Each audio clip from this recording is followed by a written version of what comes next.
안녕하세요. 저는 40대 중반 평범하게 살고 있는 남자입니다. 제 인생이 길다면 길고 짧다면 짧은 시간인데 많은 일이 있었거든요. 사정을 알고 있는 제 친구들은 다사다난하다며 혀를 내두르기도 합니다. 이제야 지난 일들이니까 다 털고 일어나기도 했으니까 이렇게 이야기를 할 수 있는 거지만 당시에 저는 정말 많이 힘들어 했었어요. 덜도 말고 더도 말고 딱 남들처럼 평범하게 살고 싶은 것이 제 소망이었는데 그 소망을 전 결국 이뤄냈거든요. 지금처럼 살고 있는 것이 딱 좋아요. 평범하게 산다는 것이 이렇게 어려운 일인 줄은 몰랐는데 역시 중간이 가장 어려운 것 같아요. 그냥 제가 살아온 이야기를 누군가를 붙잡고 한번 쏟아내고 싶었어요. 그게 이렇게 사연으로 이어지게 되었네요. 글로 쓰는 것은 처음이라 많이 서툴어도 끝까지 들어주시길 바랍니다. 사실 저는 제 가정환경부터 평범하지 않았습니다. 제 밑으로는 동생이 줄줄이 셋이나 달려있다 보니 항상 제가 동생들을 챙겨야 하는 입장이었어요. 제가 장남이었거든요. 그렇다고 해서 동생들이 착하고 바보 같냐고 물으면 그것 또한 아닙니다.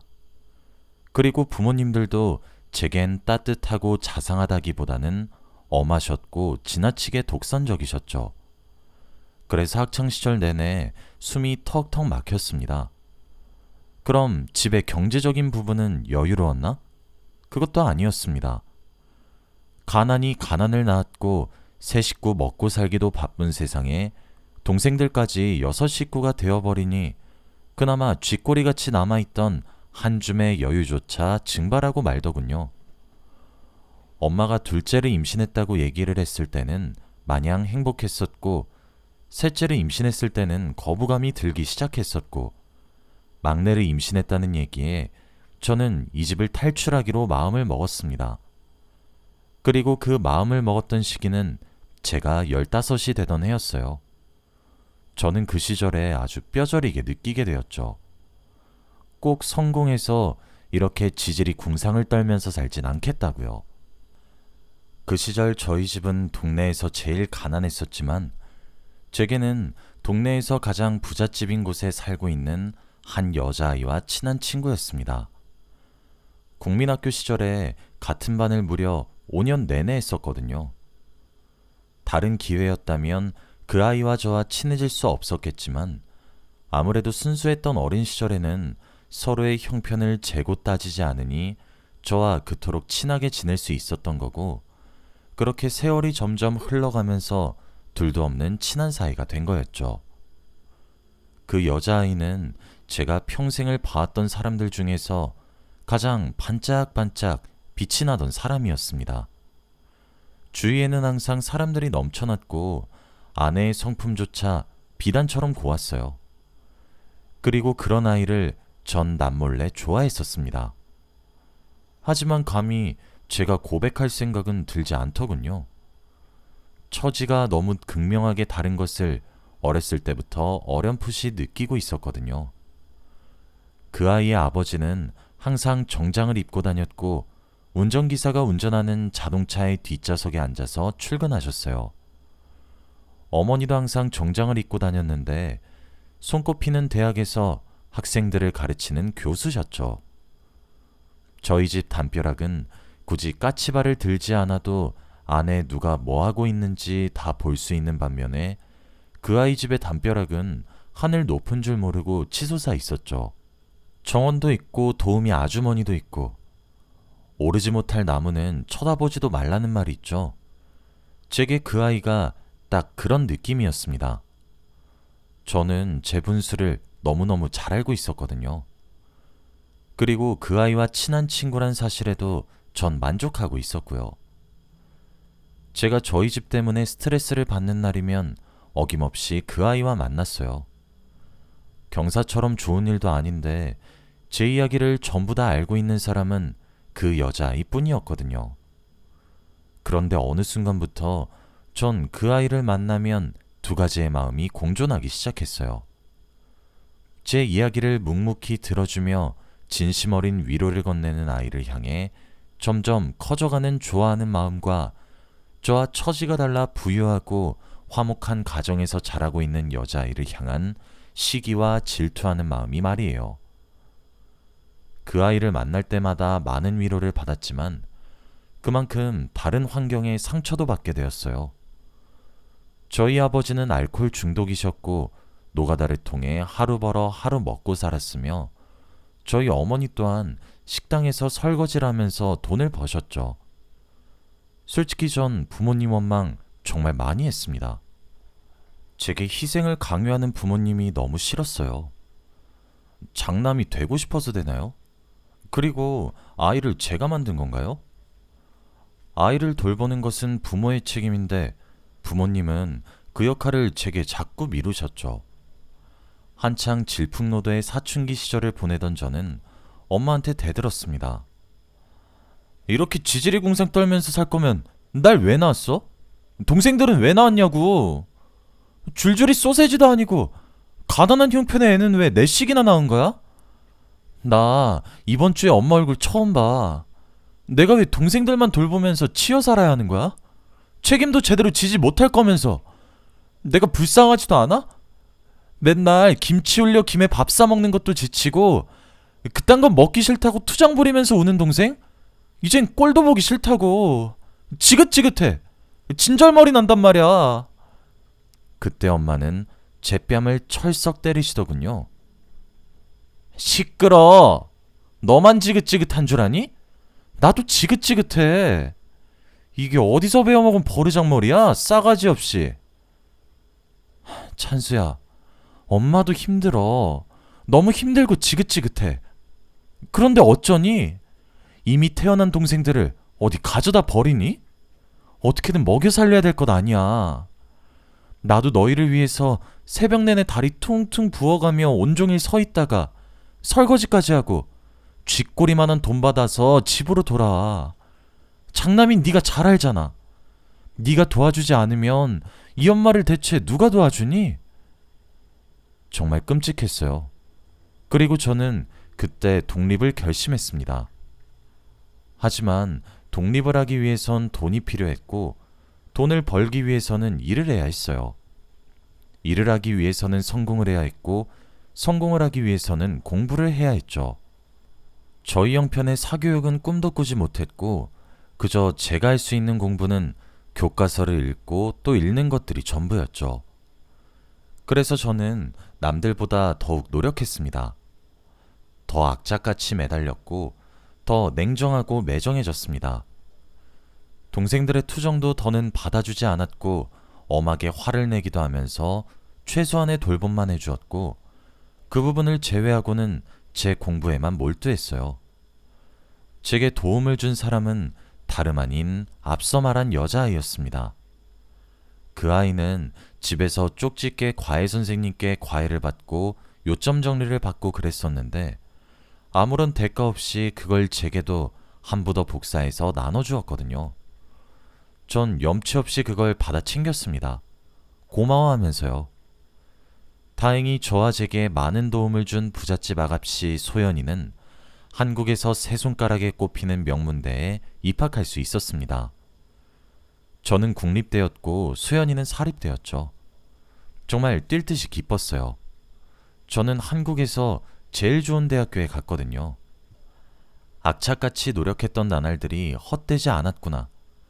나도 이제 괜찮은 인생을 살 수 있겠구나. 그런 생각을 하며 두근거리는 마음을 감추지 못했습니다. 저도 수연이도 다니고 있던 학교에 명문대 합격이란 타이틀로 현수막이 걸리기도 했죠. 제가 공부를 잘하는 건 알고 있었는데 이 정도일 줄은 몰랐던 모양인지 부모님도 놀라워하셨어요. 그런데 부모님이 하루는 절 불러 앉히시더군요. 그러시며 한다는 말이 찬수야, 대학을 꼭 가야겠니? 였습니다. 무슨 소리냐고 반문을 했어요. 그랬더니 아버지가 그러셨죠. 네 엄마 말이 100번 맞다. 우리 형편의 대학이 무슨 말이냐? 합격한 건 잘했다만 우리 형편을 생각해야지. 너 뒷바라지 할 돈이 어디 있니? 네 밑에 동생만 셋이야. 그냥 바로 공장이든 뭐든 들어가서 돈 벌어서 가게에 보탬이 되어야지. 우리도 나이가 있잖니. 좀 쉬자. 아들 낳은 덕 좀 보잔 말이야. 그 말을 듣는데 어이가 없더라고요. 내가 공부하는데 손 벌린 적 있어요? 내가 학원을 보내달랬어요? 아님 과외를 시켜달랬어요? 남들은 전교권에서 놀면 집에서 알아서 시켜주는 비싼 교육, 내가 한 번이라도 해달라고 조르기라도 했어요? 이건 순전히 제가 잠 안 자고 악착같이 독하게 버티고 버텨서 얻은 결과물이에요. 그런데 뭐라고요? 대학 가지 말고 공장에 들어가서 돈이라도 벌라고요? 동생들 뒷바라지를 왜 내가 해야 되는 건데요? 저도 이딴 집 구석 지긋지긋해요. 너무 싫단 말이에요. 왜 자꾸 저한테 희생하라고 하는데요? 내가 동생 낳아달라 그랬어요? 이제껏 저한테 공부하기 좋은 환경을 주기를 했어요? 아니면 참고서 사라고 돈을 쥐어주기를 했어요? 나 공부할 때 애들이 다 쓰고 버린 참고서 주워서 썼고, 필기구 살 돈도 없어서 몽땅 연필 버리는 것들 주워서 볼펜대에 끼워서 썼어요. 그런데 이제 저한테 돈 벌어서 애들 뒷바라지나 하라고요? 전 동생들 싫어요. 지들 앞가림 하나 못하는 애들 앞가림을 대체 제가 왜 해줘야 되냐고요? 씩씩거리며 대든 그날, 아버지께 정말 흠씬 두들겨 맞았습니다. 두 번 다시 이 집안에 저도 발 안 들이밀 거예요. 나도 이 순간 이후로 부모 없이 살아갈 테니까 그쪽들도 장남 죽었다 생각하세요. 라고 외치고 제 짐을 챙겨서 그 길로 집을 나왔습니다. 그런데 제가 갈 곳이 어디 있겠어요? 늘상 가던 놀이터에 앉아 있었는데 우연히 소연이와 만나게 되었어요. 그곳은 저희 두 사람만 아는 비밀 장소였고, 서로 우울한 일이 있으면 그쪽을 찾아갔었거든요. 수연이는 얼굴에 멍이 든 저를 보고 놀라며 무슨 일인지 다그쳤고, 전 자초지종을 말했습니다. 그때 수연이가 제 이야기를 듣고 가장 먼저 한 일이 있어요. 잠시만 기다려보라는 말에 잠자코 기다렸더니 그 사이 수연이는 집에 들어가 자신의 통장을 들고 나왔습니다. 그 안에는 500만 원이란 매우 큰 돈이 들어있었죠. 이거 너 주는 거 아니고 빌려주는 거야? 첫 학비는 이걸로 내고 하숙집에 들어가서 살아. 알았지? 나도 엄청 힘들게 모은 돈이니까 너 이 돈 꼭 다 갚아야 한다? 자존심 때문에 거절하고 싶었는데 저한테는 죽거나 까무러치거나 선택지가 그런 것들 뿐이라 눈 딱 감고 수연이의 동정인지 호의인지 모를 그 통장을 받았습니다. 고맙다고 훌쩍이면서 말이에요. 그렇게 저와 수연이의 대학 생활은 시작이 되었습니다. 저는 대학을 다닌과 동시에 아르바이트를 시작했고, 수연이에게 다달이 20만 원 정도를 주었어요. 그렇게 2년이 지난 이후에 500만 원을 다 갚을 수 있게 되었고, 군대에 입대를 했죠. 시간은 빠르게 흘렀습니다. 그 사이 수연이가 제 면회도 와주기도 하고 편지도 보내주기도 하며 그렇게 지냈어요. 형편의 차이가 커서 수연이를 짝사랑하는 마음을 자각은 하고 있었는데, 제가 가장 초라한 모습일 때도 절 외면하지 않는 수연이가 저는 시간이 갈수록 좋아졌습니다. 하지만 수연이와 만남을 가지기엔 제 처지가 너무 초라해서 마음을 전할 수도 없었죠. 제가 성공을 해야 할 이유가 또 생겨버린 순간이었습니다. 저는 저녁 이후 바로 복학을 했고, 정말 죽기 살기로 무척이나 열심히 살았습니다. 지금 시간을 돌려서 그렇게 살아보라고 하면 못할 정도로 말이에요. 그렇게 저는 남들보다 조금 더 일찍 졸업을 할 수 있게 되었고, 곧바로 취직도 할 수 있게 되었어요. 그렇게 첫 월급을 받는 그날, 저는 소연이를 레스토랑에 데려가 아주 비싸서 손이 벌벌 떨리는 가격의 스테이크와 와인을 사주면서 제 마음을 고백했습니다. 수없이 되뇌었던 말인데도 한참을 버벅거렸죠. 소연이는 불타는 감자처럼 빨가진 제 모습에도 진지하게 제 고백에 귀를 기울여 주었고, 또 대답도 들려주었습니다. 결과는 승낙. 소연이는 자신도 제가 좋다고 왜 이렇게 늦게 고백하냐고, 조금만 더 늦었으면 안 받아줬다고 귀엽게 툴툴거리면서 제게 자신도 오래 좋아했다고 말을 해주더라고요. 그 말이 얼마나 뛸 듯이 저를 기쁘게 한지 소연이는 아직도 모를 겁니다. 그렇게 시작한 저희 두 사람의 연애는 정말 환상적이었습니다. 음식 취향부터 성격까지 정말 아기가 딱 맞는 퍼즐 조각처럼 한치의 오차도 없이 맞아떨어졌고, 저희들도 천생연분이라 느껴질 정도더라고요. 또 제가 돈을 벌기 시작하면서 소연이에게 그간 받았던 모든 것들을 곱절로 돌려주기도 했어요. 그럴 때마다 소연이는 손사래를 치면서 과하다고 경고했지만 전 그것도 모자라다고 생각했어요. 그렇게 저희가 30대를 바라보던 어느 순간이었습니다. 저는 어느새 모은 돈으로 하숙집을 떠나 작은 원룸에 전세로 살고 있었어요. 전 그날 저희 집에서 잠을 잔 수연이의 모습이 아침에 눈을 뜨니 제일 먼저 보이더라고요. 그때 그 행복을 놓치고 싶지 않았습니다. 아, 이 여자다 하는 마음이 들기 시작했고, 수연이와의 결혼 생활을 꿈꾸기 시작했어요. 그렇게 저는 프러포즈를 하게 되었고, 소연이는 다행히 기쁘게 제가 한 프러포즈를 받아주었습니다. 가장 큰 고비를 넘겼더니 또 다른 고비가 절 맞아주더라고요. 바로 소연이의 부모님이셨습니다. 저는 정말 걱정이 많았어요. 너무 크게 느껴지는 집안의 경제적인 격차에 기도 많이 죽었고, 게다가 저는 대학에 합격함과 동시에 부모님과의 인연을 거의 끊다시피 하며 집을 뛰쳐나왔으니까요. 소연이는 제게 참 따뜻합니다. 배려도 많이 해주고 항상 절 위해주고, 절 도와줄 때에도 제 자존심을 지켜주고 최대한 상처받지 않게 돌려서 행동하거든요. 그런데 인사를 드리러 갔더니 소연이가 누굴 닮아 제게 이렇게 과분한 사람인가 했는데 두 분을 똑 닮았더라고요. 제 사정을 부모님께 무어라 전달한지는 알 수가 없었지만 저를 동정하지도 않았고 저라는 사람 하나만 봐주었습니다. 그게 어딥니까? 저라면 저 같은 놈한테 귀한 딸 줄 수 없다고 할 것 같은데 절 내치지 않으셨으니까요. 아버님께서 제게 담배를 태우러 나가자고 그러시더군요. 우리 소연이가 무척 오냐오냐 자랐고 남들보다 여유로운 형편인 곳에서 태어나 부족함 없이 누릴 것들 다 누리며 살았네. 소연이에게 대충 들어서 자네의 사정을 아예 모르는 것은 아니야. 다만 그 태풍에 우리 딸 휩쓸리지 않게 할 자신은 있느냔 말일세. 사실 난 자네가 별로 마음에 들지 않았었네. 집안의 차이도 그렇지만 몇 년 전에 자네 집을 뛰쳐나오면서 우리 딸 돈을 가져갔다고 하더군. 오죽했으면 그랬겠나 싶다가도 우리 딸이 한 푼 두 푼 모은 돈이라 너무 괘씸했네. 아직 소연이는 내가 그 사실을 안다는 것도 몰라. 나도 우연히 소연이 통장을 보고 한 사실이니까.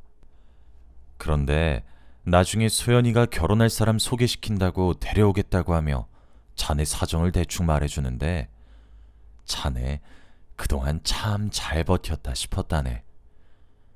나는 위기를 극복하는 사람이 참 좋네. 그런 사람들은 밑바닥을 치고 올라오는 법을 너무 잘 알고 있거든. 사실 자네 조건? 단 하나도 나랑 우리 아내 눈에 차지 않아. 그건 자네도 잘 알고 있지? 지금 우리 소연이 선자리도 줄기차게 들어오고 그 사람들의 처지가 자네를 훨씬 웃도는 재력가의 사업가에 엄청 많네. 그런데 내가 자네를 사위로 허락하려고 하는 이유는 자네의 악착 같은 면 때문이네. 적어도 우리 딸 고생은 안 시키겠지 싶어서 말이야. 나는 소연이가 끝까지 지금처럼 밝고 행복하게 살기만 했으면 좋겠어. 자네 그렇게 해줄 자신은 있나? 나랑 우리 아내가 바라는 조건은 바로 그거 하나네. 저는 우렁차게 대답했습니다. 네, 자신 있습니다. 제게 소연이가 어떤 존재인 줄 아십니까? 소연이는 제가 가장 초라했던 시절에도 제 곁을 지켜준 사람이에요. 그런 소연이를 위해서라면 제가 뭔들 못하겠습니까? 맹세하겠습니다. 저 정말로 수연이 행복하게 만들 거예요. 그리고 저희 집안과 얽히지도 않게 하겠습니다.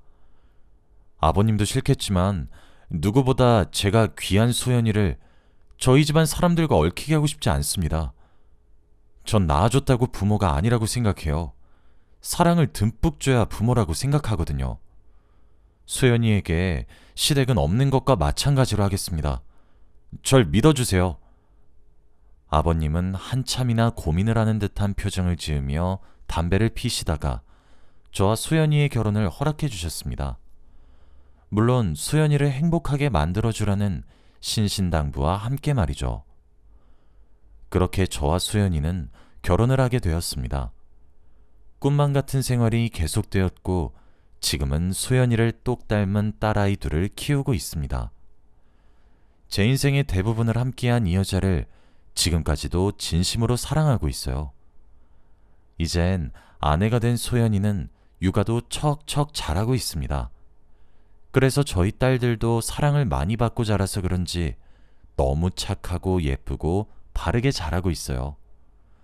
제가 아내를 많이 위하는데 그 모습을 보고 저와 결혼하고 싶다고 제잘거리는 딸들의 모습을 보면 행복해서 죽을 것 같습니다. 또 저는 결혼을 하게 된 이후 아버님이 하시던 사업을 물려받아 가장의 역할을 톡톡히 하고 있습니다. 그리고 장모님과 장인어른을 제 부모님처럼 모시고 있어요. 그래서 그런지 이제 두 분도 저를 사위보다는 아들이라 호칭하시기도 합니다. 누구보다 평범하지 않은 인생이었던 제가 이젠 어렵게 평범한 생활을 유지하고 있어요. 여기까지가 제 사연입니다. 요즘 사는 맛이 너무 납니다. 행복해서 말이에요. 여기엔 대부분 사람들이 고민을 많이 적어 올리고 나던데 저처럼 이젠 행복해진 사람들도 있다고 말하고 싶어서 이렇게 사연을 보내게 되었습니다. 긴 이야기 들어주셔서 감사합니다. 행복하세요.